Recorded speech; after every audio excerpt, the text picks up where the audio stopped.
Hello, we're today here to talk about the Euro introduction in the Baltics, and I'm joined today by two members of European Parliament. One is Roberts Zīle from Latvia, the other is Ivari Padar from Estonia. So let's start with you, Mr. Padar. Estonia joined the Eurozone in 2011. Now, 3 years on, can you tell me what are the benefits of having a euro? It is not so easy to answer for this, but of course it is so that what we got from euro, I think we got from euro, of course, more stability, I believe. Like simple thing is so that people was very worried about this risks of devaluation, like elder people. So elder people remember a lot of devaluation from 61, from 91. And of course now we saw that we have not more like these risks, and it was for people linked with bank credits too, about real estate bank credits. Of course, what more? That after there, when we got like this information that and for publicly was clear that from 1st January 2010 we are member in Eurozone, of course raised interest from small and medium enterprises for all Europe, mostly from North Europe, from Scandinavia side, to make investments in Estonia.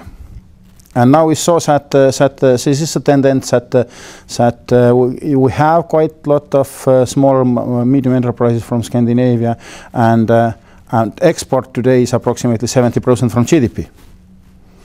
And this is of course our argument, and of course why it's happened. Of course that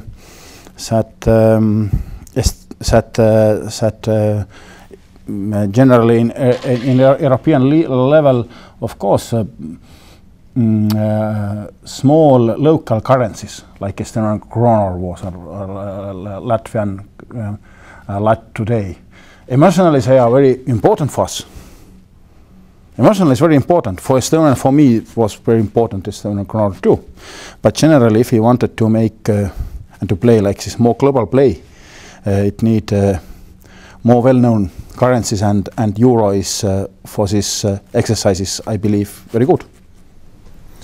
And now looking at a wider perspective, Mr. Zīle, does the fact that now Estonia obviously has the euro and Latvia is about to join, looking at the Baltic states, does that increase the bargaining power of the Baltic states in the wider context? And does that, are there other benefits besides economic benefits? Do you mean political influence and Eurozone or bargaining or what? Well, in a sense, let's talk about other benefits. Can you tell us what are the other benefits besides economic benefits? Yeah, but I will start with some. So it was the same what Ivar is finished. I think I remember there was a slide which I presented some months ago on some presentation on Latvian accession to Eurozone, and there was a loan portfolio in Estonians and in local currencies. That was, if I correctly remember, 97%. It was local currency issues. That means both sides, those who are paying loans, also paying the same money what they have in revenues, their own. In Latvian case, it was something like 87, 88. Only 12% was in local currency. Why? So it's not so big difference actually, because the local currency in Estonia is euro, and in Latvia is still lots, but a very huge portfolio of loans are in euros, and that's mean those who are receiving revenues as households in lots, or also even businesses in lots, they have to transfer it for euro, and it's also additional expenditures, of course. But at the same time, I think it's also create a stability, as you already said. And as I don't remember in your ministers of finance times, but in my ministers of finance times there was some bank run, which is not nice feeling for ministers of finance, extremely dangerous. And also later on we experienced it several times that there was information around that look, we have to run to the bank and change the money. And never been opposite. Never lots has been changed to, always with lots has to be changed to euros, never opposite. Euros to lots. Because it's also answer, I think, for people if you don't remember in your experience in 15 years that there was a bank run because they don't trust euro. And that's also a good answer, I think, sometimes. Same was in Estonia, of course, that when it was just around Kronos, that sometimes when also like these dangerous situations, people try to change money quickly to the euros, not to any euros or dollars, of course, but not to rubles or what any.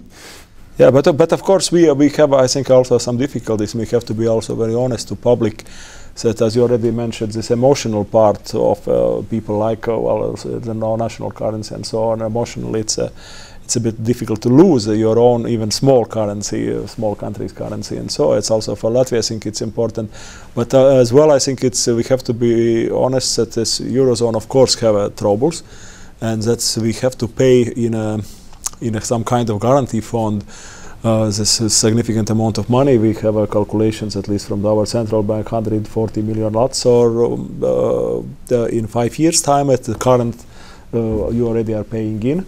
And of course it's very difficult to explain for public that why you have to support Greek government and Greek recipients of public money, which if they have they minimum salaries are higher than your average salaries.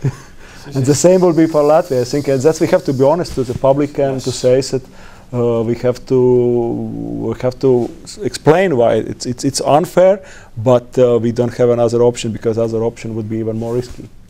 That of course that is the same emotional question, of course, in Estonia, that why we must support countries who have problems, but.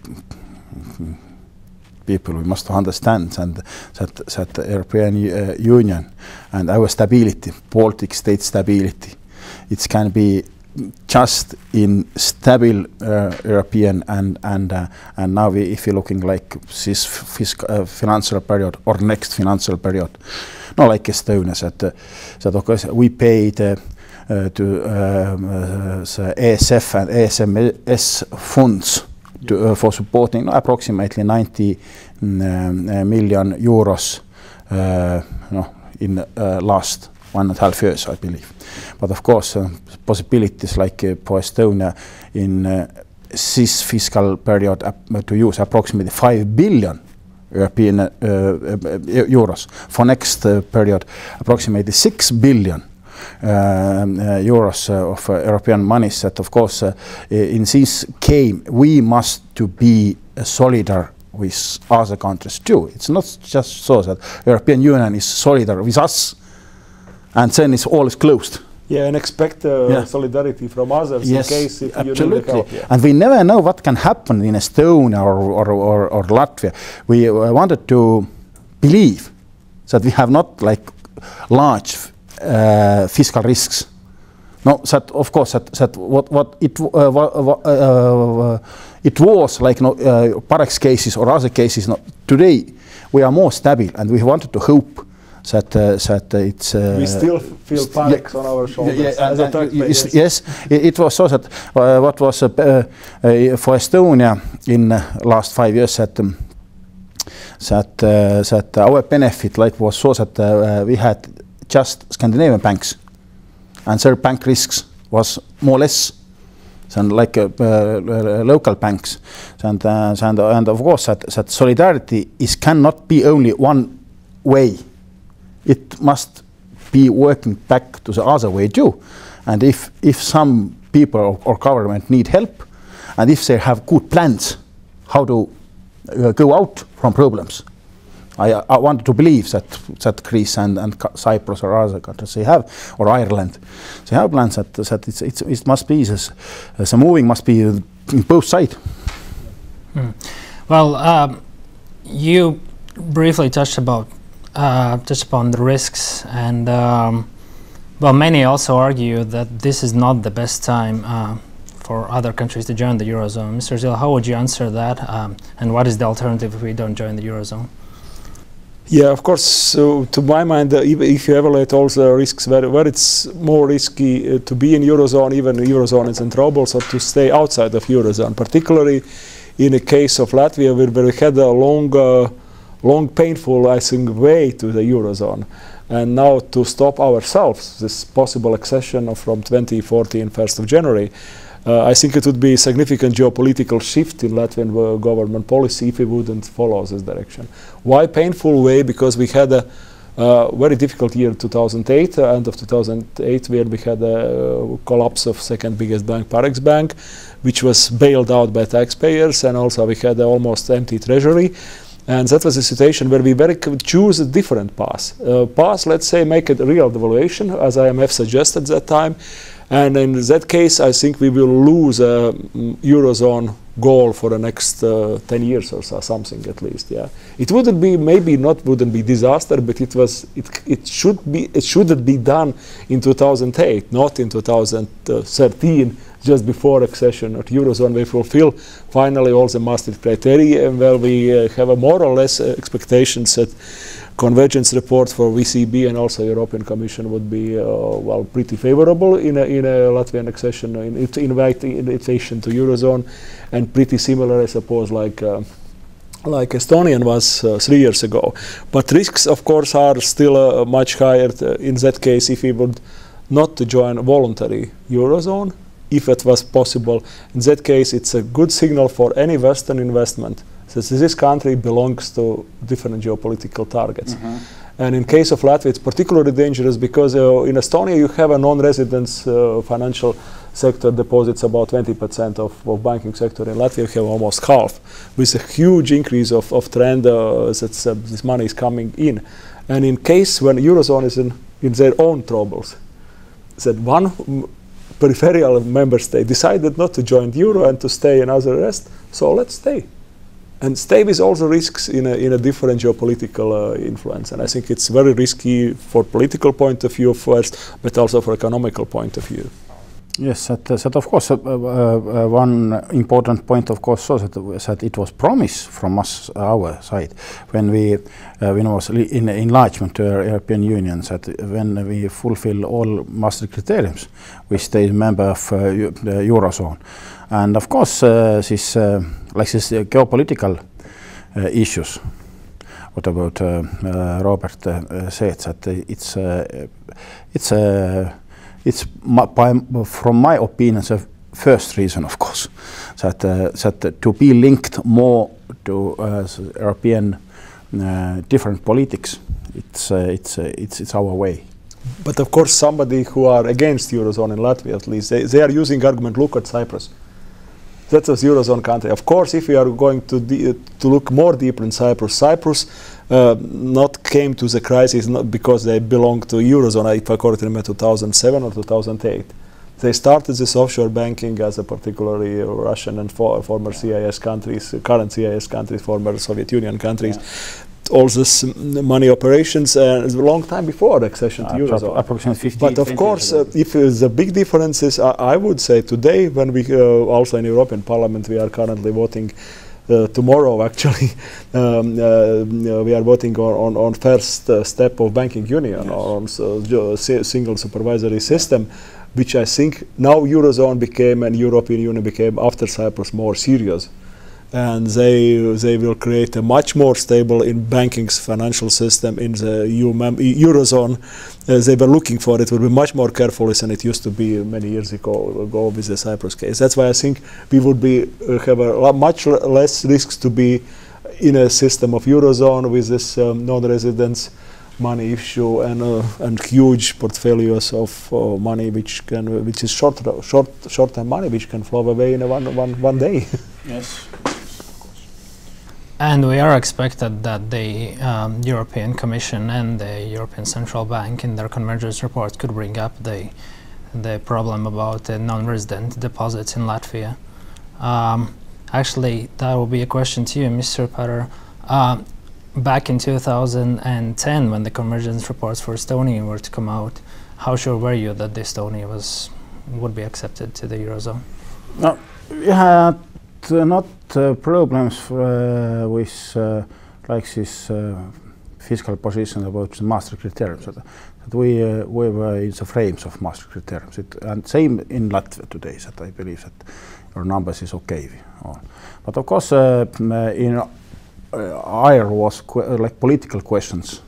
some political questions. And the first was for us was sustainability. That how stable you are, how stable you are in medium or long perspective.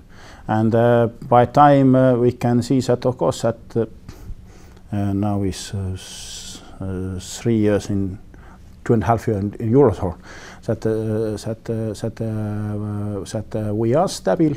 It is not problem, and possibly in Latvian case is same. That all Maastricht criteriums is fulfilled, but it can be pushed to discussion like this long and medium term perspective questions, sustainability, and of course if you're looking today so that all this not like simple case like this Cyprus case, that all monies what was in Cyprus banks, they're looking now possibilities to use other European Union banks, of course, and say looking for possibilities in Latvia banks to be due.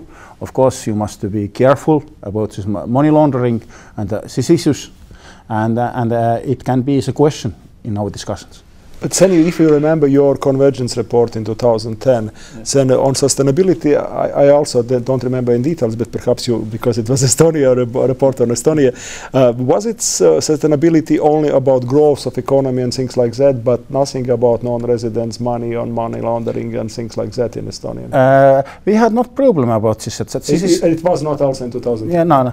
So it wasn't a problem. So of course, that this, about money laundering, this is like all-time control in member states that in which situation your money laundering security is, and in the Estonian case it was not problem. Our problem was so that how you can hold your inflation rate.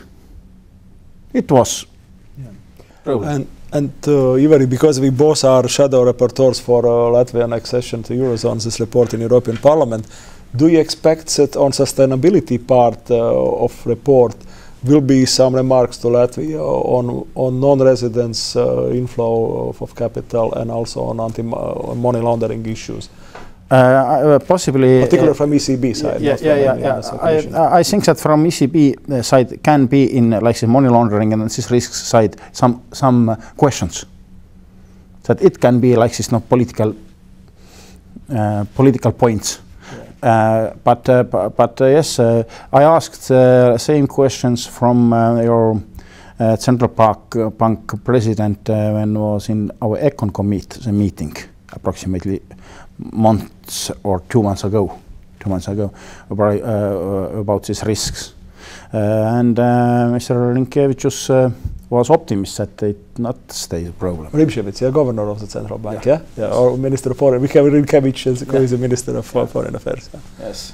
Yeah. And now to conclude, looking at the wider perspective, obviously both Baltic states joined, or 3 Baltic states joined the EU in 2004. Now the Eurozone, Estonia in 2011, Latvia hopefully in 2014, Lithuania hopefully a little bit later. So what's next from economic point of view? What's next for European integration? Well, next integrations that I think that 3 important topics if you're looking integration. This is of course this fiscal and financial level. This is energy level and this is transportation level. I think this is 3 most important issues. How to support our independent. Yeah, this is and of course like from our side, like members of European Parliament, that this is 3 very important levels or points where we can help and Europe can help to get better results in energy policy, in transport policy, and of course we must to use these European possibilities. It's a better way how to help us in this different integrations. Yeah, now I fully agree with Ivari, and I think we will discuss these issues by energy and transport as well, because I think it's important to understand if we have all 3 Baltic states will have after a couple of years, I hope so, also with Lithuania, we have a joint currency. That means we are more integrated in some all the financial sector systems. I hope banking union will be much stronger than it is now on that stage. And I think if we will add to that diversity of energy supply, particularly on gas sector, electricity is developing more or less okay. But also with the transport, particularly the Rail Baltic links, and we are geopolitically, I think we are out of influence of yes. Russia much more than we are in the case if its whole scenario would develop in yes. different yes. direction. Yes. Without euro joint currency, without a joint energy diversification, and joint, perhaps even joint pipeline system for gas sector, for yes. example. And of course, if you're looking like next financial framework, next 7 years plans, that we have all possibilities to make very pragmatic solutions about this. Very pragmatic solution. If our government is not ready to use these possibilities, it's great mistake. All right, gentlemen, thank you very much.